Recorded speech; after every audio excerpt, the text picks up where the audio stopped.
So, good evening or good day wherever you are and which time of the day it is. But we are here with a very, very exciting podcast starting about planetary well-being. And as we know, so all sustainability, all business with sustainability, it has really risen in the last 2 or 3 years. So that I think every organization, every company is thinking about sustainability and how to develop sustainability in companies. But for us humans, we have this one and only planet, of course, before Elon Musk takes us to Mars. We have this one planet where we can live, and we should make this planet to feel well, to be well-being, a well-being planet. And that's our topic we are discussing now. My name is Christina Andersson, and I'm working a lot with, I'm a consultant working with AI and robotics on a national level and also with some universities and some organizations here in Finland. And actually, I'm in Finland and in Helsinki right now. So the people we are discussing with, and I'm so happy and I'm so honored to have you here, John C. Havens and Anne Stennros. And John, are you in New York now or? Yes, I live in New Jersey. Yes, in New Jersey. John is in New Jersey and Anne is in Herttoniemi in Helsinki. So good to have you here. And I just, short presentation. Anne is my friend, first of all, that's good to say. And Anne is a doctor of technology and also she has masters in architecture. Anne has been working as the design executive in Kone Corporation and in Hong Kong Design Center and also as a chief design officer in city of Helsinki. And Anne is, I think she is one of the thought leaders in strategic thinking and human-centered design. And we have been talking a lot about this human-centered design and about the future of humanity. And Anne at the moment is writing a very, very nice stories or metaphors about Japanese flowers and development of humanity. That will be so awesome. Thank you, Anne, for being here with us. Thank you, Christina. Thank you. Good to have you. So when we met John Yu in Helsinki, and that's actually some years ago in this Osuuspankki with Meri Haataja. And that was very fine that we have actually met in, but then we have been discussing during Teams also. And you used to be in IEEE,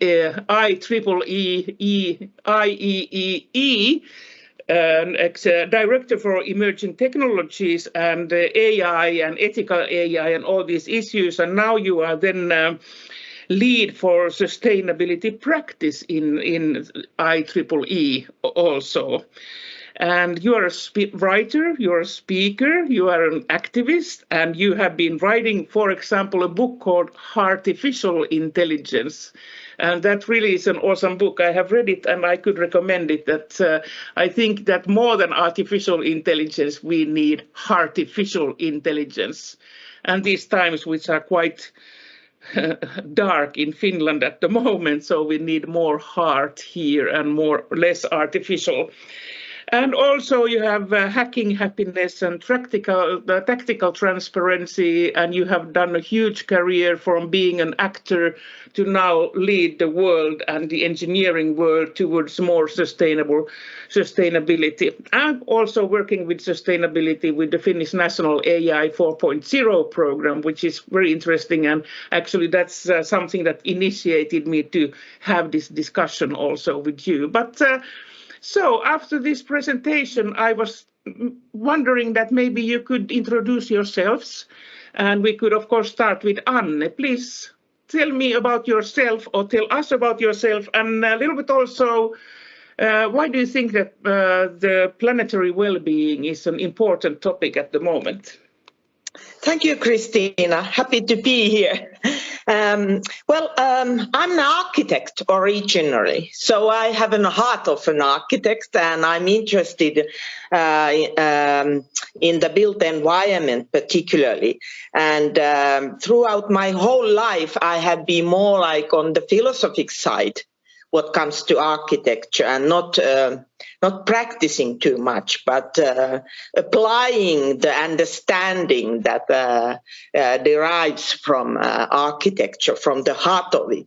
And my icons have been something like, of course, Alvar Aalto, because I'm from Finland, but also Louis Kahn, because he was my first thought leader in that respect, that I understood that architecture is not just building and practicing, but it's also a discipline of its own, so that one can create ideas around it. But what comes to this planetary well-being, I started my personal journey just a year ago when I took literally in the 1st of January, a big white paper in front of me and started to sketch something I called like a mappa mundi for the next 10 years to come.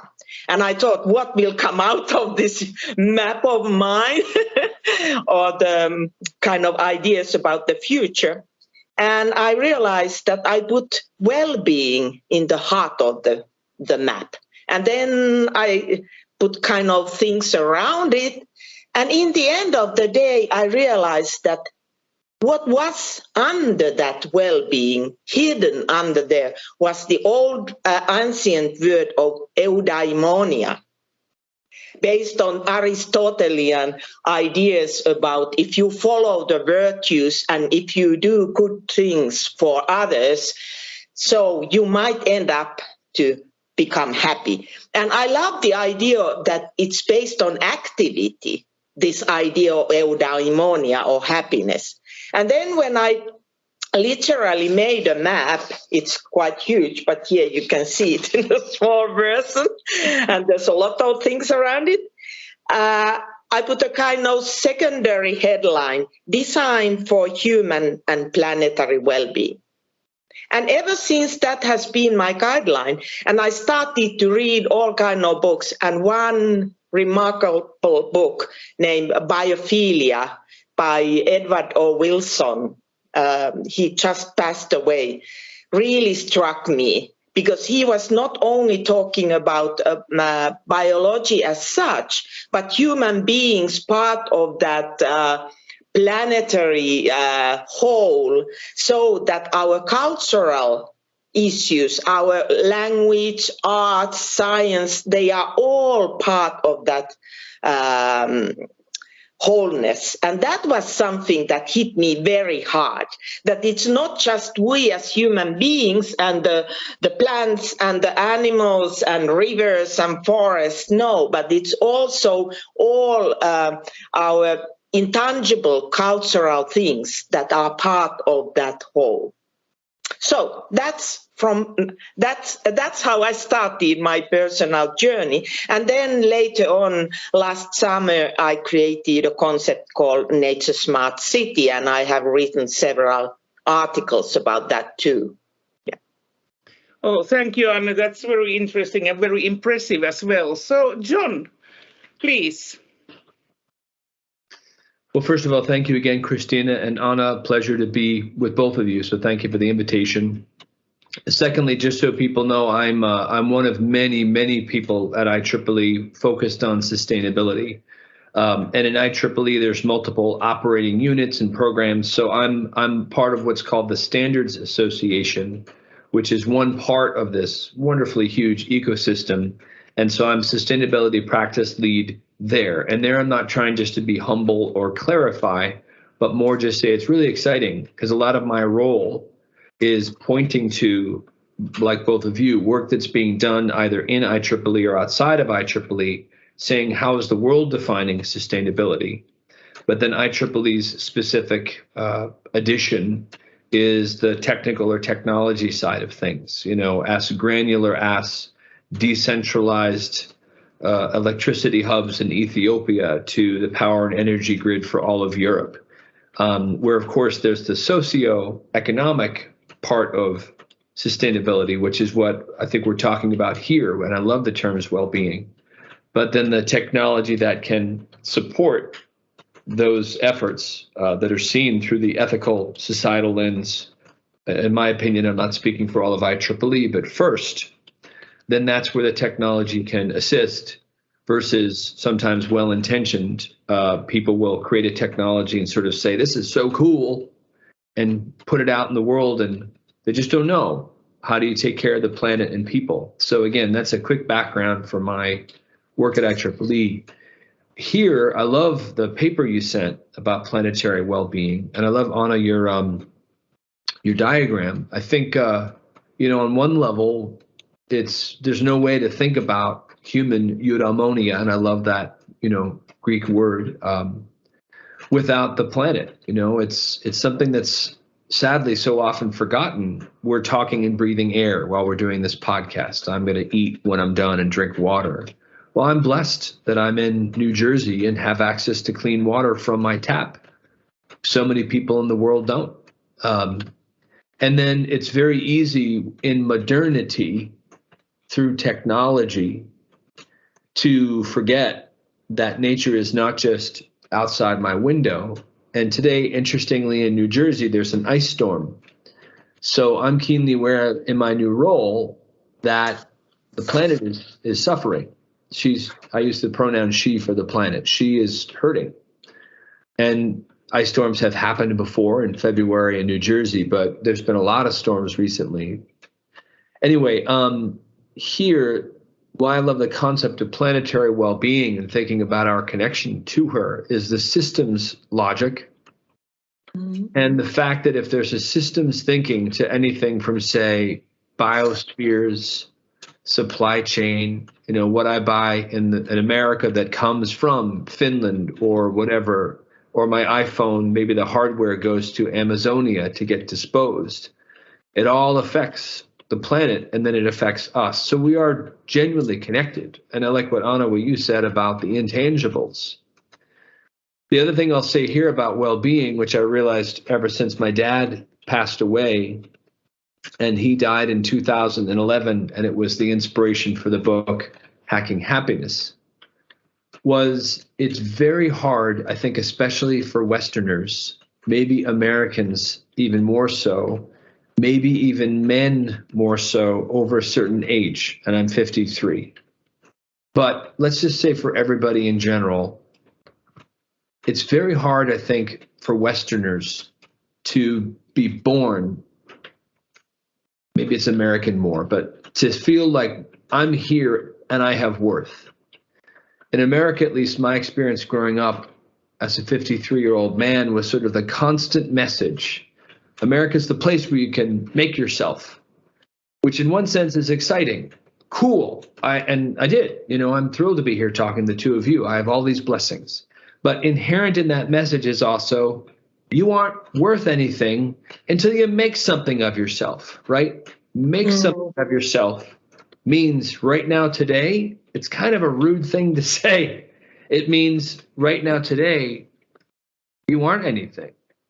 Where the more like indigenous traditions, it's too broad to say indigenous. It's like saying all of France, right? So I don't mean to be rude, but the point being, like, so many wisdom-based traditions that I really respect, or this idea of eudaimonia, but especially when it's not just Western traditions, which can be, as much as I love eudaimonia, it's still very rational based, as compared to relational based, as an individual, my eudaimonia. And by the way, I'm not saying that's how I feel about it, but anyway, all it is to say the planet, recognizing that planetary and human well-being are in fact the same.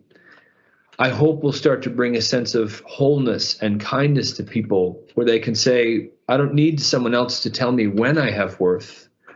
I know that I am part of this larger planet and world, which means I'm connected to Anna and Christina, even though they're in Finland, by everything we do. Anyway, that's a bit of a long introduction, but I'll pause here. No, thank you, John, because that's exactly why I started half a year ago to write the story that is happening in ancient Japan, because they still had that very strong human nature connection, and they still do today, but even in ancient times, it was very strong. Like they celebrate the different flowers, and flowers, they have a very strong symbolic meaning that still is living well, doing well there. So I started to learn, and I used them as a tools, these tiny flowers, to express what is, for example, grit, the Finnish sisu. So it could be silent grit. You know, when we talk about the plume flower, the first one appearing even when the ground is still frozen, that shows the sisu. And it's so fragile, but at the same time, there is a strength in those tiny, tiny flowers. By the way, in Japan, they call them ume. And I love the idea of ume flowers. It sounds so gorgeous, something strong and brave, you know. So I think that our understanding in every aspect needs reframing. We have to reframe things and see them with a novel perspective, with the new eyes, in order to make change happen. Because otherwise we just repeat, endlessly what is past, and we can't solve the real problems of the future. So this idea of reframing, that's why I created the Mapamundi for myself, and I highly suggest everybody to do that.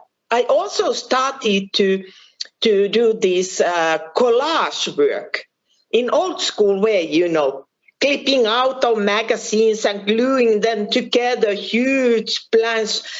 But that's exactly because I wanted to use different type of thinking, not just this analytical, rational, based on words, and all that, but my underlying emotional ideas. And now they are popping up here and there. It's a wonderful way to start the morning and do some clipping and gluing. And after 2 months, when you look at the same picture, you realize, okay, now I have achieved that. Yeah. Well, that's fantastic, and we need ways to come out, break our own limits and come out of the box, as we say. But John, you mentioned also, and Anne has been talking a lot about systems thinking and the wholeness, and how we need to see the whole picture and use systemic thinking to put pieces together and make the right questions. And Anne reminded me of a quote from Cedric Price, who said, "That's a good one. Technology is the answer, but what was the question?" And so maybe, John, you work with technology every day, so maybe you could tell us what is the question, because I think we need new questions, so that, because now that we have the climate crisis and we have challenges in societies and with human rights and all this, so to put all this together and make the world better. So how is the technology the answer, and actually what is the question? Well, that's a great quote. I would say the question is, what represents the thing that is 1,000 different mirrors for 1 million different people? And I don't know if I said that well, but the point being, technology is such a big word. And, are we defining it like a shovel? A shovel was technology at one point. I used to grab a rock not me, but one used to grab a rock to dig dirt, right? And now technology is, Meta, or the extended reality, or we're talking via Wi-Fi, And I think like the show Black Mirror, which I love, the mirror that technology represents, it's a lot of times it's in the eye of the beholder. But when you talk about data and artificial intelligence, then a real literal sense of our identity is controlled by other people, which then means our agency, even in ways we don't understand, has already started to be controlled. And to say like, well, is it evil or bad? Or they're bad actors? It's just there's no clarity. So it becomes very challenging. I think the thing I'm coming back to more and more, I had this wonderful conversation with a woman named Mila this morning, and I'll try to get her last name to you to give you her credit. But I'll ask her if she's comfortable, I should say, because she, but I'll give you her name for the podcast notes if you're comfortable, Christina. Yes, of course. She's an elder. She's from an indigenous tradition, and we just had such a wonderful conversation. And like with the two of you, when you have a conversation and you leave and I'm a better person because I just spoke to Anna and Christina. Thanks.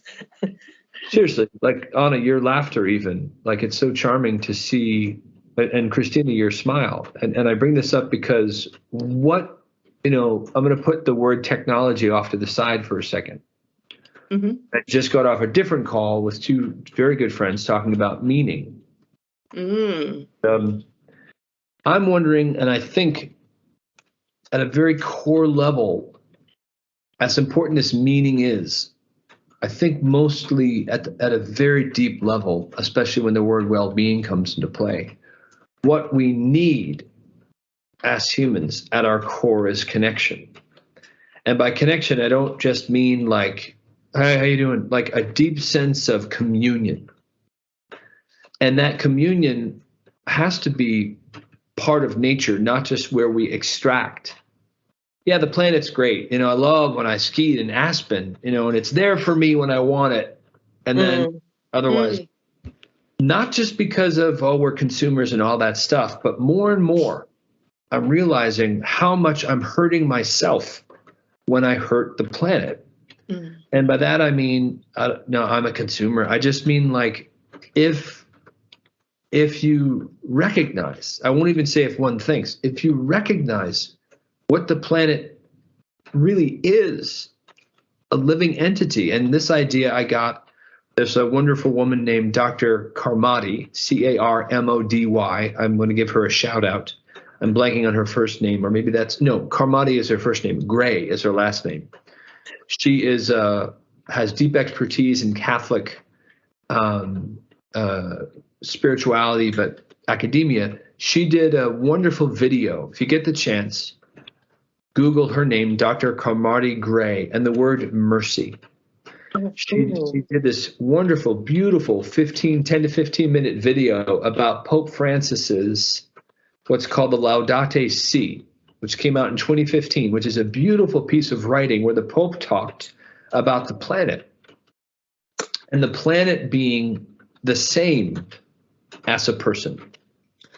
Now, mostly in the West, we tend to be very anthropocentric, and I have been and still struggle with, humans are the most important creatures ever.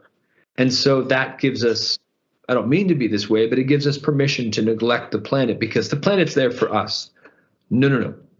First of all, the planet, and I'll use the pronoun she, a lot of people are saying 2030, 2050, these are the cutoff points where if we don't hit negative emissions, et cetera, we won't get back. Some people are saying we're already there. Nonetheless, here's a fact. When humans aren't here, maybe in 200 or 300 years because of the planetary issues, who's still going to be doing fine in her own way is the planet. She may be a lot warmer, but she's not going to necessarily explode. We just won't be able to live on her. So there has to be this recognition on a couple levels. First of all, and I don't mean like the angry Mother Nature, but I'm sitting here in an ice storm. I have deep awe and respect for Mother. Like I can do whatever I want, but guess what? If I mess with Mother, here it is. Not because she's evil, but because it's the consequences of my actions.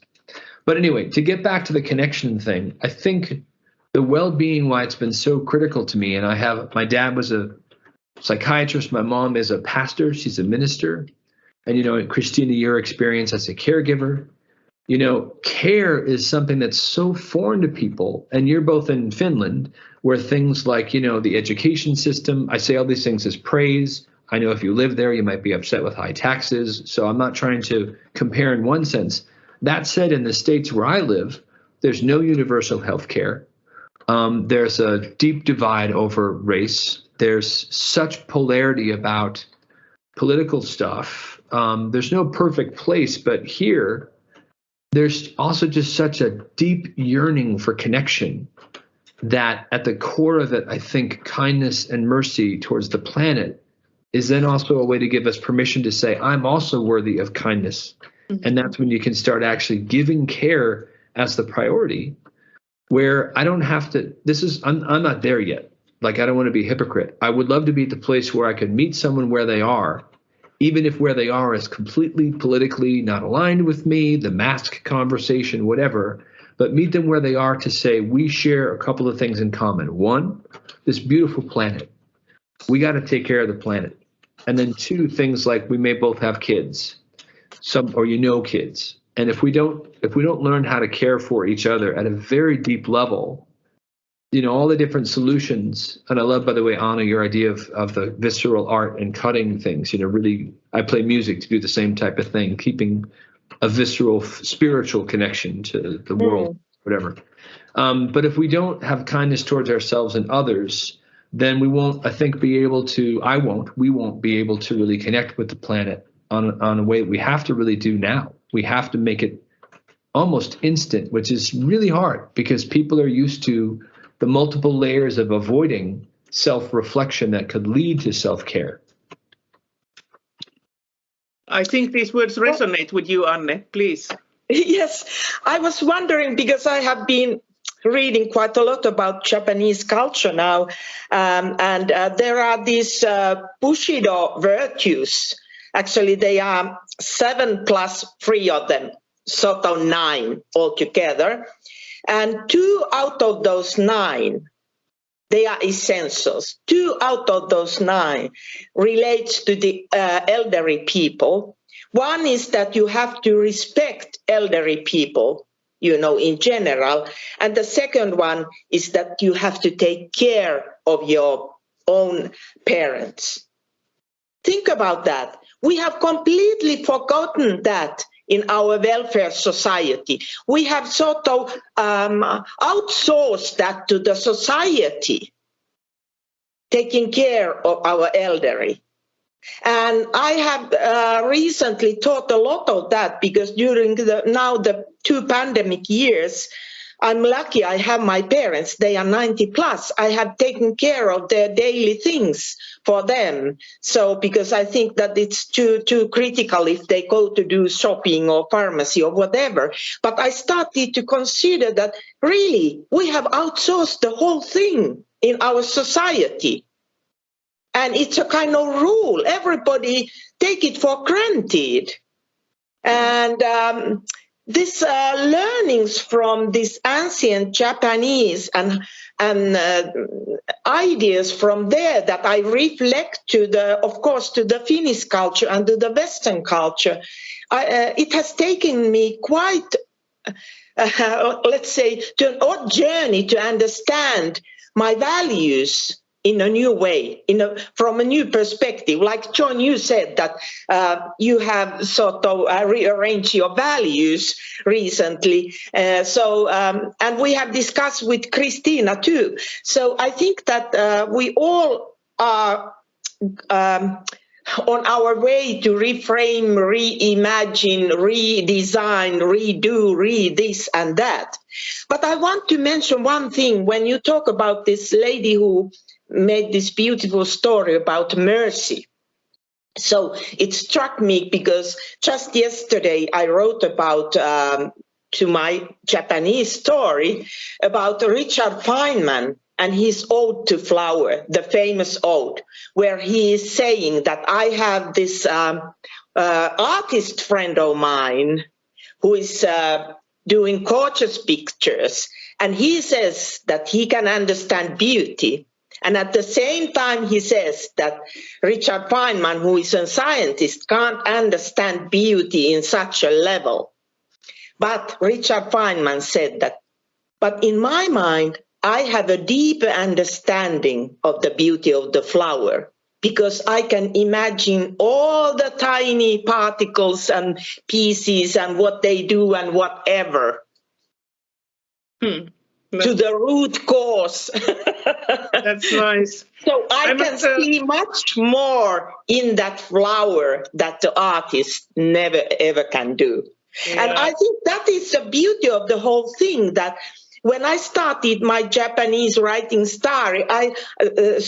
journey, I have started to understand how many layers we have in everything. Yeah. And it looks more and more beautiful when I approach to the depths of the thing, whether it's bravery, grit, or discipline, or ethics, or virtues, or beauty.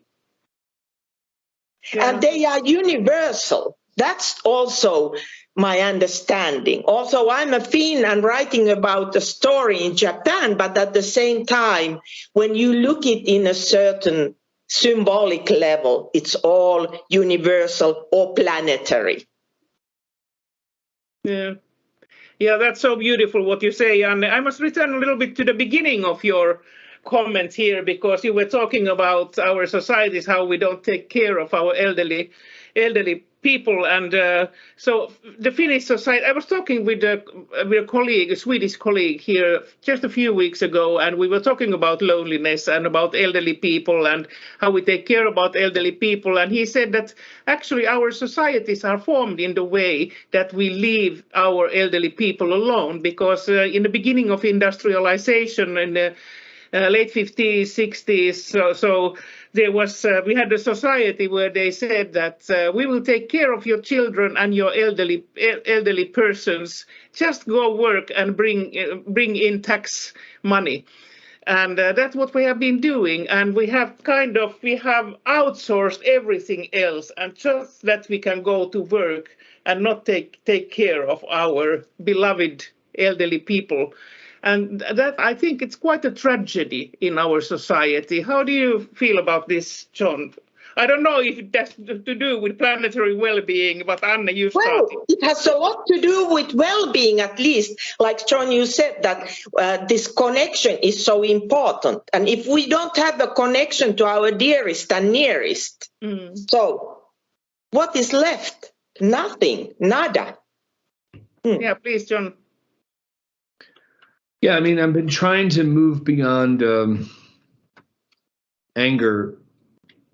It's really hard. Things I've been angry about with well-being for years, GDP but one thing is to recognize, as you both do, what it means on a couple different levels if we ignore the elderly. One thing is, and I can mainly speak about the States, better than Finland or Europe, but it means we don't want to see them. Yeah, exactly. Yeah. It's not pleasant to see old people. Yeah. So that's just good old-fashioned ageism, Yeah. But it's not just ageism like old people are ugly because they have hair coming out of their ears, right? It's this sense of, if I see that person, I have to struggle with the fact that I am going to be them in 10 years or 15 years. So good old, this is the ethics, my philosopher friends, shout out to my philosophers, a good old fear of death. I don't want to see them. In a society that's consumer-based, and here we go using terms that I don't like using, but when your worth comes from what you buy, then when you're retired, you have no worth. Yeah. Period. Exactly. Yeah. So economically, or whatever term we use societally, there's things that you say something like I just said, and someone's like, well, no, my grandma's great. And I'm like, but hold on. The main value, the GDP mentality says exponential growth, and these things are the only thing. It's so myopic. And ironically, the growth is exponential growth and speed. But then again, when you aren't worth something in a system anymore, you are ignored. You are not seen. And in fact, it's different than not being seen. Like, women aren't seen in the GDP, right? Caregiving is not measured in the GDP. Old people, I think, categorically, like cattle, put in places where they won't be seen. It's unpleasant. And I'm going to say this about America. It's a very general term. There's a lot of places in America where I'm sure they treat their elders well. But here I'm going to say more. I have a maybe overly utopian view of a lot of indigenous communities in the States, or I'll say faith-based communities in the States or anywhere, where what are the systems outside of economic systems or societal systems where the elderly are still treasured. Now, again, I grew up in a church, a Methodist church in Needham, Massachusetts, where what I saw is older people volunteering. I had a lot of, nursery school times with lovely people who I didn't know that they had gray hair, so I knew that they were older, and someone might call them grandma. But I just knew they took care of me, and I honored that. I had to get taught either in words or in some kind of societal action at some point. I don't know what age I was, 5, 10, 15, whatever else. Old people aren't fun to look at. No, then the media, of course, young is worshipped and all that. So the thing about like a lot of indigenous traditions, which I treasure and love, would love to be a part of, and the well-being it seems to be inherent in, is a system where you're born and the different stages of how you exist, you have a place. So when you're born, no one's expecting you to be anything yet except taken care of. But by the time you're old enough to carry water, you become part of that system. Or like in Hawaii, I have a lot of wonderful stories from friends who live there, some who are from Hawaii.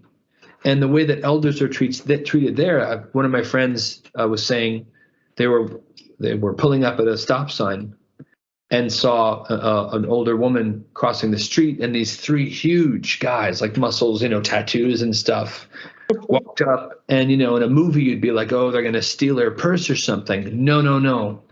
They were like, grandma, or auntie, I think, auntie. And it was like she was the president of the United States, or she was the queen, or she was whatever. And you know what I got to say? Hearing that story makes me say, she should be.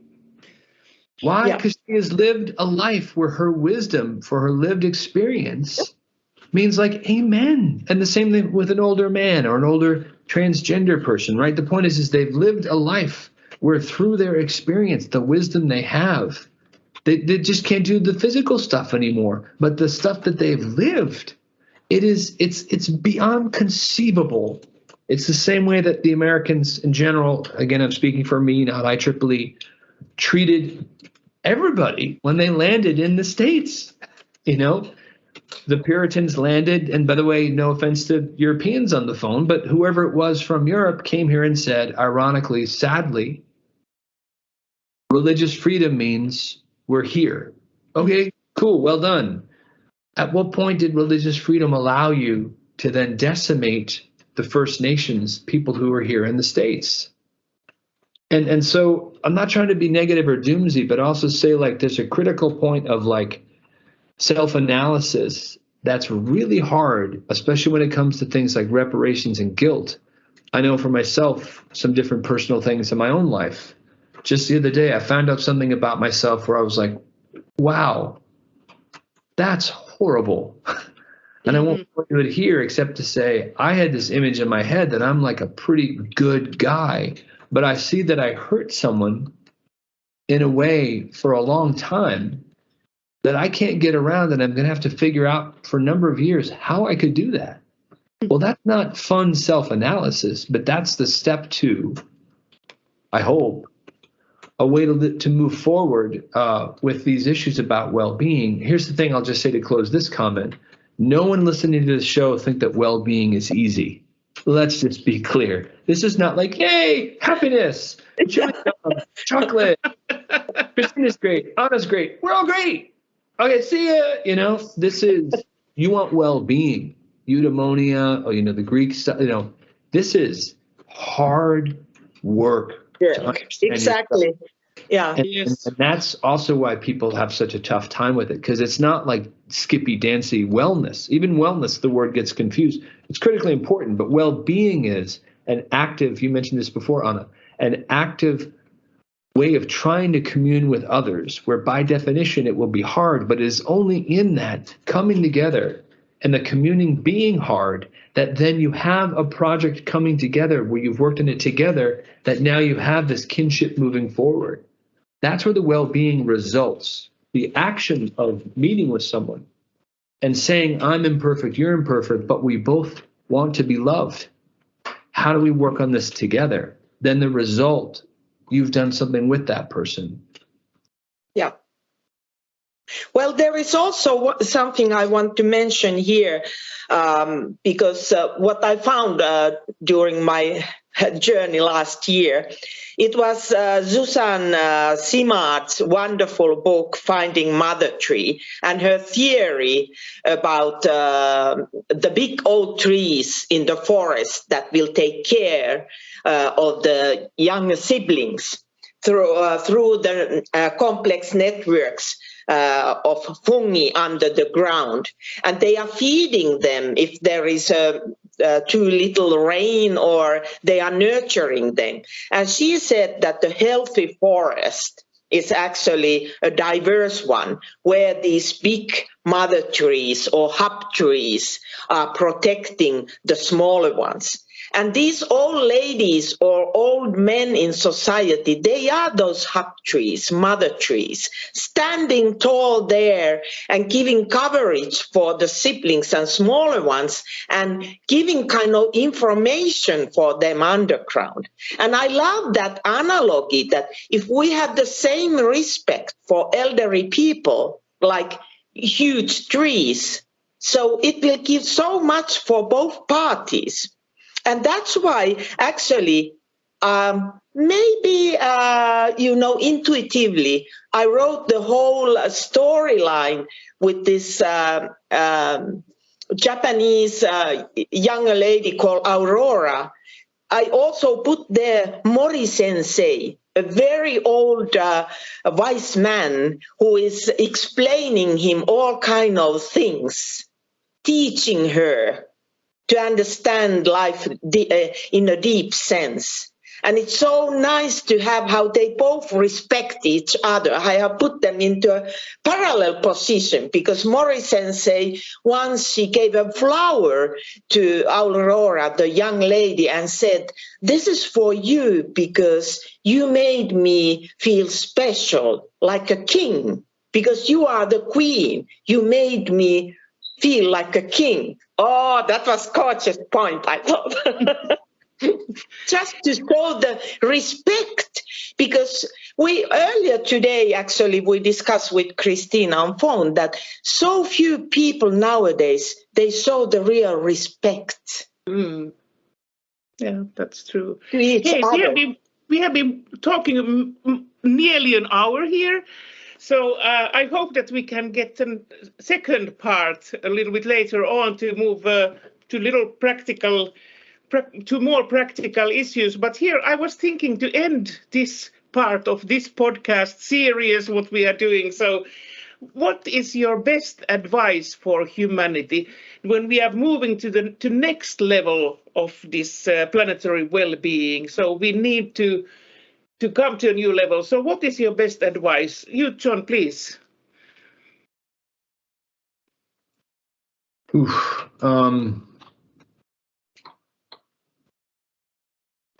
I think one thing which I'm trying to do more and more is to simply be in nature, which it seems silly, maybe, I don't know, is to just go on a walk. Like, I'm sad because there's an ice storm. I might try to go out today, but it's not overly safe. But is the moment you walk outside and take a breath of, quote, fresh air, where, again, I'm blessed to do that where I live. I live in this great little area next to a high school. There's all these trees, and you feel sun on your face. I've been to Helsinki a number of times. I love Helsinki, and aspects of, I've been there when it's warm too, but aspects of the blustery wind, this real, and being near the water, just this real sense that you're connected to something, not just a planet, but the universe. You don't have to work so hard to give people a reason to think of why do you want to protect her? It's because you're always around her and with her.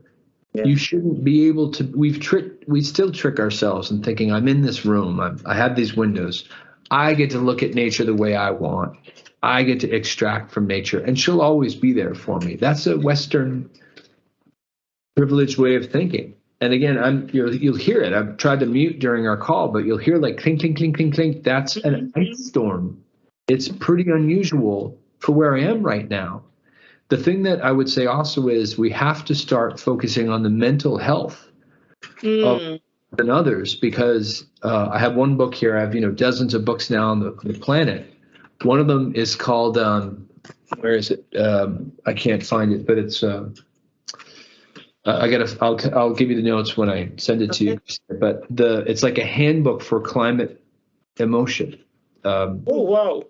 A handbook for dealing with climate emotion, because if people want to deny the science, then that doesn't mean they're not necessarily scared, or at some point they'll still be scared if they're in the midst of a really bad storm over and over and over. They'll be scared if they lose someone due to climate change. And then for others, it's just so overwhelming to think of, do we have less than 10 years to change things that are so big to change? So in a positive way, though, by dealing with your own mental health and trying to love yourself and others well, you are actually forming the resilience that may be one of the most important aspects for any aspect of sustainability to work. Because resilience means when real storms literally start to happen over and over and over, and that becomes the norm, which is what the science says. The emotional resilience for us to care for anybody, our kids, our elders, we have to be able, first of all, to say, in our own mental health, how do we deal with this? But there, I'm hoping, Lord willing, the key is that when you start to give yourself permission to care for yourself and others, not just in a self-oriented way to say like, well, now I'm good, I'm resilient. It's more about the outpouring and the urgency, but the blessed opportunity, the joyful need and opportunity, and sadly the rarity for people to say, what happens if me talking to Christina and Anna is the way, one way, but the core of it, communing with two other people, is the way that we're actually going to, quote, save the planet. And it's not because we're doing regenerative farming and all the stuff we have to do. It's because we're coming together and saying the main solution is that we continue to live as people in a way that honors the planet, in a way that recognizes that our well-being is dependent on communing with each other. And the solutions come after that happens, or they'll come from that happening. So get outside more often. Take deep breaths of air and remember that the planet is not here for us. We are blessed to be on her or part of her. And then secondly is focus on your relationships in such a way that you can recognize that you have worth because you give time and care to others. Arigatou gozaimasu. Arigatou gozaimasu. That was fantastic. What about, Anne, your advice to humanity? Well, I would like to add here that learn the silent language of nature. Learn from her wisdom, because it also teach you for active listening. If you look at the birds, the plants, and go out to the nearby nature, like John recommended, so there is so much to learn from that. And I realize just today, because we all know what is the geopolitical situation now in Europe, it's very, very severe. And for example, my parents, they still remember the very tough winter war in Finland long time ago. And we discussed about that. I discussed about that with them. So how I created hope for myself was that I started to write again these small chapters about flowers and how you can read their symbolic language. And somehow it made a little bit easier, to get through these 2 days. I want to show you one picture. Please do. Oh, it's a home of an architect, obviously.